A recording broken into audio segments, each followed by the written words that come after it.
بسم اللہ الرحمن الرحیم۔ ہم ابو حمید ساعدی کی ایک مفصل روایت نماز کے بارے میں پڑھ رہے ہیں۔ اس کا کچھ حصہ ہم نے پڑھ لیا تھا، یعنی بات یہاں تک پہنچ گئی تھی کہ نبی صلی اللہ علیہ وسلم جب نماز کے لیے کھڑے ہوئے، آپ نے اپنے دونوں ہاتھ اٹھائے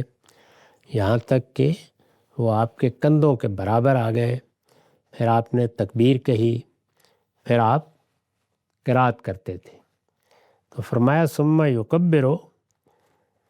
پھر قرات کے بعد آپ نے تکبیر کہی، وَيَرْفَعُ يَدَيْهِ حَتَّى يُحَاذِيَ بِهِمَا مَنْكِبَيْهِ، یعنی آپ تکبیر کے بعد پھر ہاتھ اٹھاتے تھے یہاں تک کہ وہ آپ کے دونوں کندھوں کے برابر آ گئے۔ یعنی یہ بیان کر رہے ہیں کہ جب انہوں نے دیکھا ہے تو انہوں نے یہ دیکھا کہ جس وقت آپ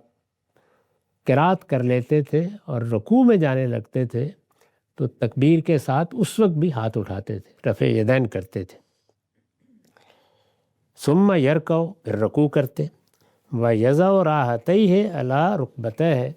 پھر اپنی دونوں ہتھیلیاں دونوں گھٹنوں پر رکھ لیتے، ثم یعتدل، پھر بالکل برابر ہو جاتے، یعنی پوری طرح کمر کو جھکا دیتے، فلا یصبی راسہ ولا یکنے، نہ سر اٹھا کے رکوع کرتے اور نہ اس کو بالکل جھکا دیتے بلکہ برابر رکھتے، ثم یرفع راسہ، پھر رکوع سے سر اٹھاتے، فیقول سمع اللہ لمن حمدہ، اور پھر یہ سمع اللہ لمن حمدہ کہتے، اللہ نے اس کی بات سن لی جس نے اس کی حمد کی، جس نے اس کی ثنا کی۔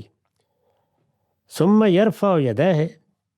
اور جب یہ کہتے تھے تو پھر ہاتھ اٹھاتے تھے، رفع یدین کرتے تھے، حتی یحاذی بہما منکبیہ معتدلا، یہاں تک کہ ہاتھوں کو کندھوں کے برابر کر لیتے تھے اور پھر برابر کر کے پھر کہتے تھے اللہ اکبر،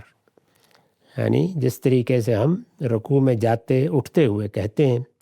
ثم یہوی الی الارض ساجدہ، پھر اپنی کمر سجدے کے لیے جھکا دیتے تھے، فیجافی یدیہ عن جنبیہ، تو جب یہ کمر سجدے کے لیے جھکاتے یا سردے میں جاتے کہہ لیجئے تو دونوں ہاتھ اپنے پہلوؤں سے الگ رکھتے تھے، یعنی یوں ساتھ نہیں ملا لیتے تھے، وَيَفْتَحُ أَصَابِعَ رِجْلَیہِ، اور اپنے پاؤں کی انگلیاں کھلی رکھتے تھے، ثم یرفع راسہ،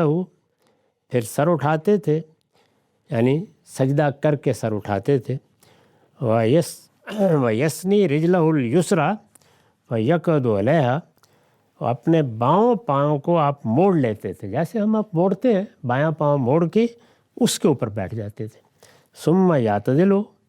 پھر برابر ہو جاتے تھے، حتی یرجع کل عظم فی موضعہ معتدلا، یہاں تک کہ ہر ہڈی اپنی جگہ پر پہنچ جاتی، یعنی بالکل سیدھے ہو کر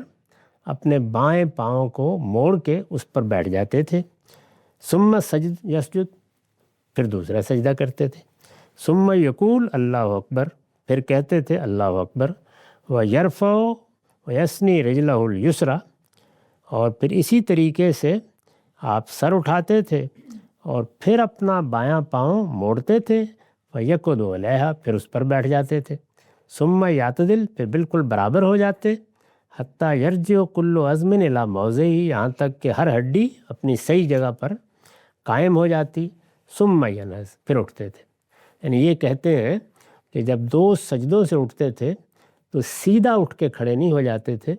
بلکہ پہلے بیٹھتے تھے اور پھر اس کے بعد قیام کے لیے اٹھ جاتے تھے۔ ثم یصنع فی الرکعۃ الثانیۃ مثل ذلک، یہ انہوں نے ایک رکعت کی تفصیل بیان کر دی، یعنی جب نماز شروع کرتے تو اس طریقے سے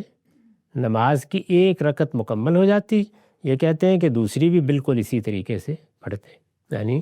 دوسری رکعت میں بھی کوئی تبدیلی نہیں ہوتی تھی۔ ثم اذا قام من الرکعتین، پھر جب دونوں رکعتوں سے اٹھتے، دو رکعتیں پڑھ کے ہم کچھ دیر کے لیے بیٹھتے ہیں، جب بیٹھتے ہیں تو یہ کہتے ہیں کہ جب اٹھتے تو کبر ورفع یدیہ، اس وقت بھی تکبیر کہتے، اٹھتے وقت اللہ اکبر کہتے اور اپنے دونوں ہاتھ اٹھاتے یعنی رفع یدین کرتے، حتی یحاذی بہما منکبیہ، یہاں تک کہ ان کو کندھوں کے برابر کر لیتے۔ کما کبر عند افتتاح الصلاۃ، یعنی 2 رکعتوں کے بعد جب اوپر اٹھتے اور کھڑے ہوتے تو ایسے ہی لگتا جس طرح ہم نماز شروع کرتے وقت دونوں ہاتھ اٹھاتے ہیں تو اس موقع پر بھی رفع یدین کرتے۔ ثم یصنع ذلک فی بقیت صلاته، پھر ایسے ہی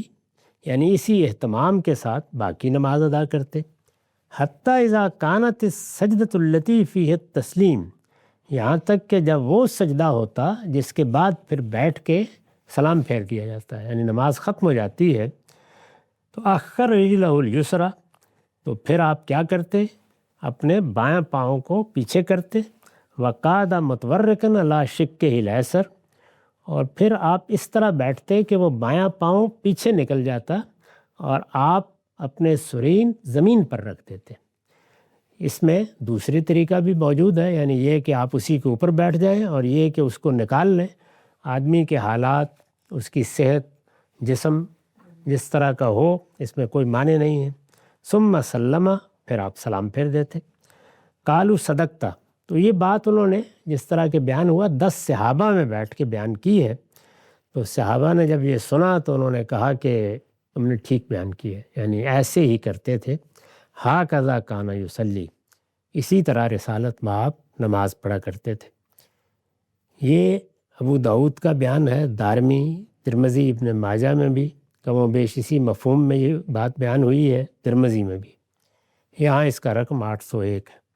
تو اس میں یہ تفصیل بیان ہوئی، لیکن یہ ایک واقعہ ظاہر ہے دوسرے لوگ ذرا دوسرے طریقے سے بھی بیان کرتے ہیں، اس کے بعض حصوں میں بعض تفصیلات ہیں، اس کا ہم اگلی نشست میں مطالعہ کریں گے۔ اقول قولی ھذا واستغفر اللہ لی ولکم ولسائر